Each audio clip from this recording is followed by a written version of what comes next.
Primeiro Reis, livro de Primeiro Reis, capítulo de número 13.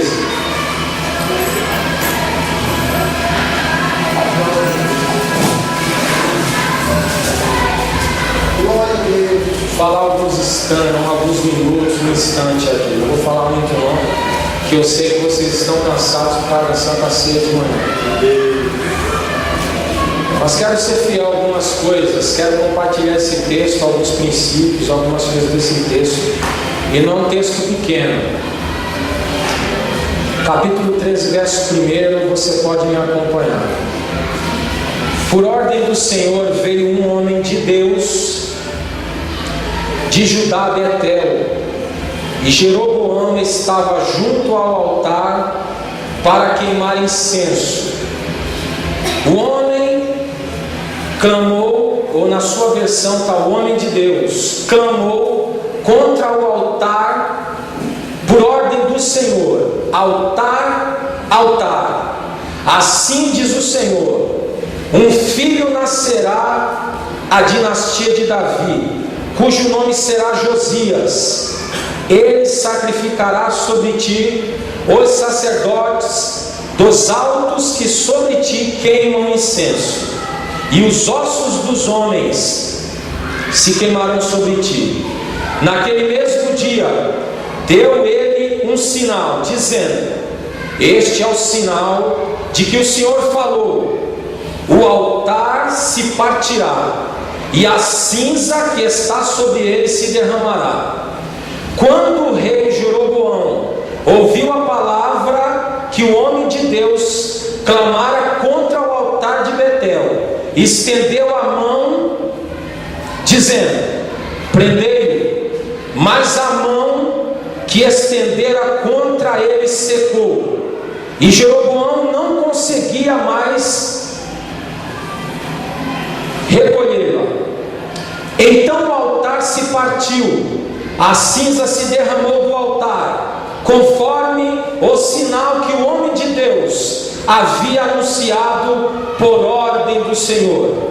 Então o rei disse ao homem de Deus: intercede ao Senhor teu Deus por mim, para que a minha mão volte o que era.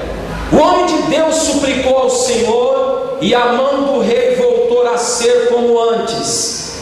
E o rei disse ao homem de Deus: vem comigo à minha casa para uma refeição, e te recompensarei. Mas o homem de Deus respondeu ao rei: ainda que me desse metade do teu reino, não iria contigo, nem comeria pão, nem beberia água neste lugar. Porque o Senhor me ordenou pela sua palavra: não comas pão, nem bebas águas, nem voltes pelo mesmo caminho por onde vieste. Então ele, por outro caminho, não voltou por onde havia ido a Betel.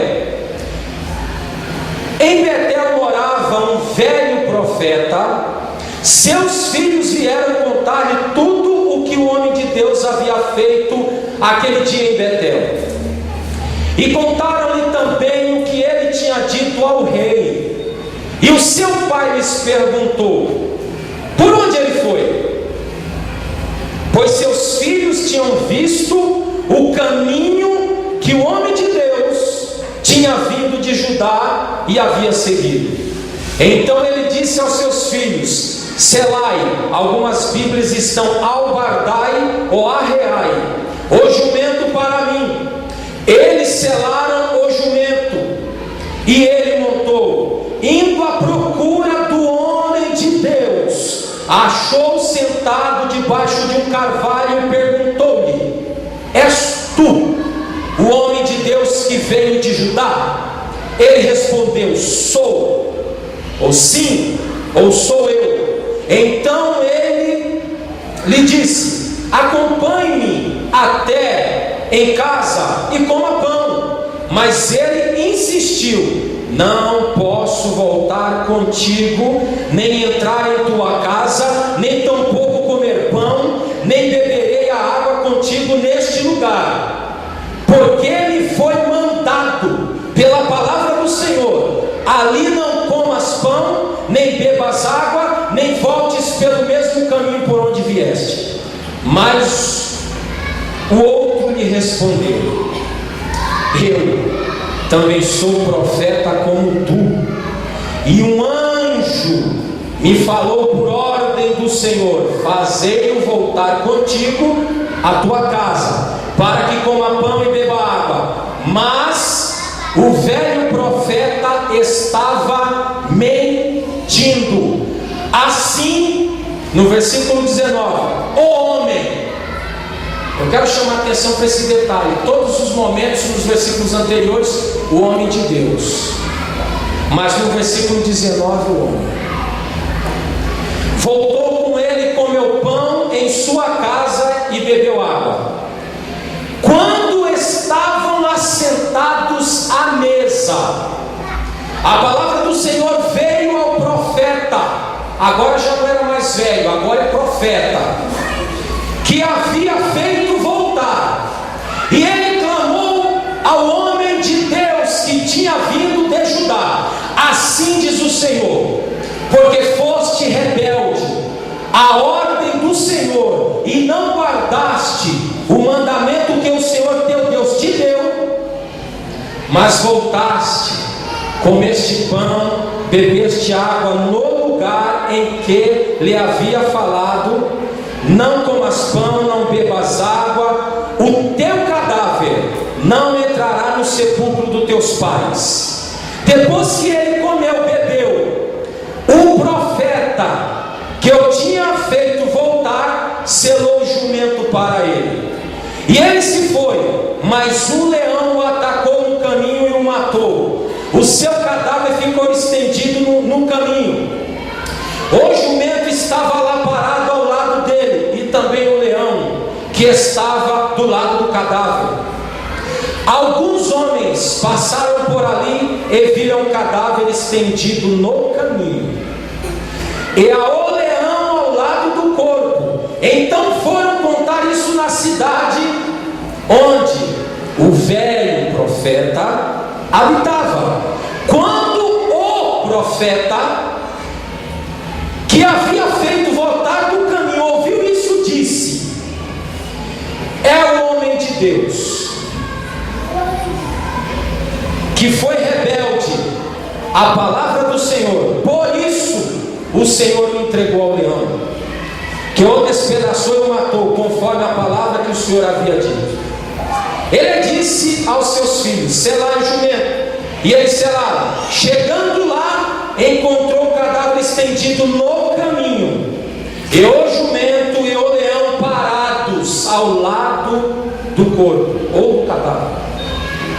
O leão não tinha devorado o corpo e nem despedaçado o jumento. Então o profeta levantou o cadáver do homem de Deus e, pondo em cima do jumento, levou consigo. Assim o velho profeta veio à cidade para chorar por ele e o sepultar. Ele o enterrou no seu próprio sepulcro, e choraram por ele, dizendo: ah, irmão meu, depois de sepultá-lo, disse aos seus filhos: quando eu morrer, sepultai-me no sepulcro onde está o homem de Deus, colocai os meus ossos junto aos ossos dele, porque certamente se cumprirá o que pela palavra do Senhor foi dito. Clamou contra o altar que está em Betel, como também contra todos os santuários dos altos que estão na cidade de Samaria. Jeroboão não deixou o seu mau caminho, e nem mesmo depois destas coisas, mas voltou a estabelecer dentro de todo o povo, sacerdotes para os altares das colinas, e consagrava qualquer que quisesse ser sacerdote dos altares das colinas. Esse foi o pecado da família de Jeroboão, que resultou resultou na sua destruição e extinção da face da terra. Para pregar esse texto, eu preciso colocar para você algumas coisas. Eu tenho 10 minutos, aproximadamente 15 a uns 20 minutos. A semente da idolatria foi plantada pelo homem mais sábio da face da terra. Porque segundo a própria Bíblia, antes dele não nasceu e depois dele não nasceria homem mais sábio do que ele.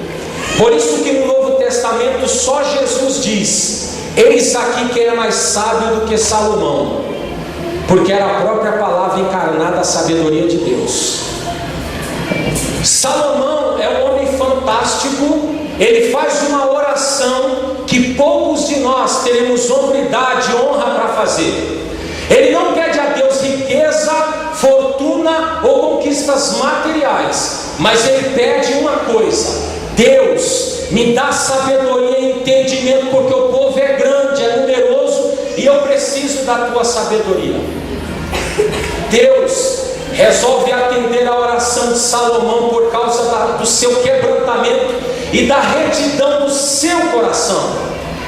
Deus diz a ele que ouviria a sua oração, porque tinha um pacto com o seu pai, que era Davi, e como Davi andava nos caminhos do Senhor, ele diz a Salomão: se você obedecer a minha voz, ficar firme nos meus estatutos, nos meus preceitos, nos meus mandamentos, o teu reino será conhecido por todas as pessoas, a tua fama se estenderá, e tudo que tu fará, ou tudo que tu falará, prosperará. E a Bíblia diz que Deus deu uma ordem ao povo de Israel, lá no Pentateuco: vocês não podem se relacionar com povos de outros deuses, não se relacione, não dê esse casamento com mulheres que servem a Astarote, a Baal, enfim, case entre vocês. E o que a Bíblia diz? Que no fim da vida de Salomão, ou melhor dizendo, na meia-idade, ele vai se aproximando a um certo conhecimento, e ele tem uma riqueza muito grande. O seu reino não há guerra, a paz e prosperidade.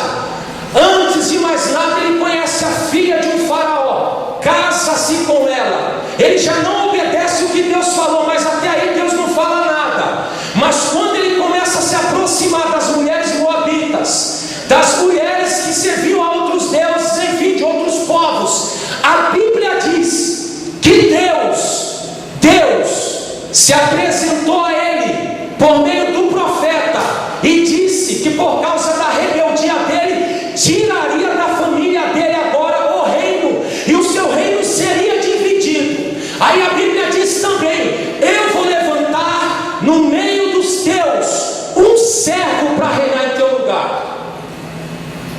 Para Salomão aquilo é inadmissível, porque Deus havia falado para Davi que do trono de Davi não se arredaria o seu filho e a sua família.